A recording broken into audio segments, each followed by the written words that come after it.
Vaxtınız xeyir. Oxuyub anlama testləri ilə davam edirik. İlk olaraq mətnimizi tərcümə edirik.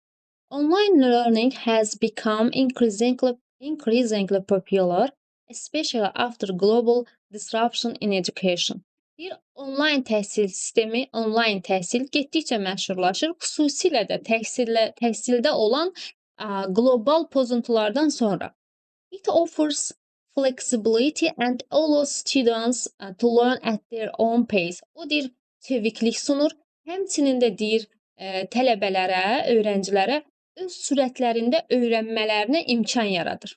Sonra boşluq qoyur cümlədə. Deyir ki, o həmçinin tələb edir güclü self-discipline. It also requires strong self-discipline which many learners lack. Deyir, o həmçinin güclü self-discipline, özünə məsuliyyət tələb edir, disiplin tələb edir ki, bu da deyir, bir çox many learners, bir çox tələbələrdə əksikdir. Yəni, hamı məsuliyyətli deyil.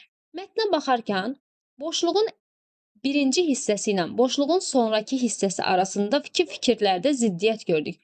Gördük ki, birinci hissədə müsbət tərəflərini sadaladı və sonraki ikinci hissədə, boşluğun sonraki hissəsində isə mənfi tərəflərini sadaladı. Və biz görürük ki, burada ziddiyyət var. Birinci və ikinci bölmə arasında ziddiyyət var fikirlərdə və bizə ziddiyyət bağlayıcısı lazımdır. Biz də baxırıq variantlara ki, ziddiyyət bağlayıcısı bizdə nevertheless'dir. Buna baxmayaraq. İndi baxın, uşaqlar, indi tərcüməyə baxaq. Deyir ki, burada dedi ki, onlayn təhsilin getdikcə məşhurlaşır, tələbələrə çoxlu çevikdir və tələbələrə öz sürətlərində öyrənmə yaradır.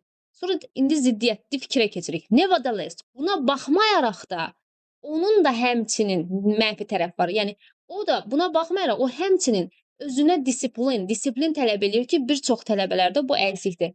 Burada nevertheless burada uyğun gəlir. Therefore buna görə deməkdir, səbəb bağlayıcıdır. Meanwhile, bu arada. Burada fikir eyni anda baş verəndə veririk. Görürük ki, hadisələr eyni anda cərəyan edirsə, meanwhile veririk. For instance da, for example deməkdir, biz nümunələr verməliyik.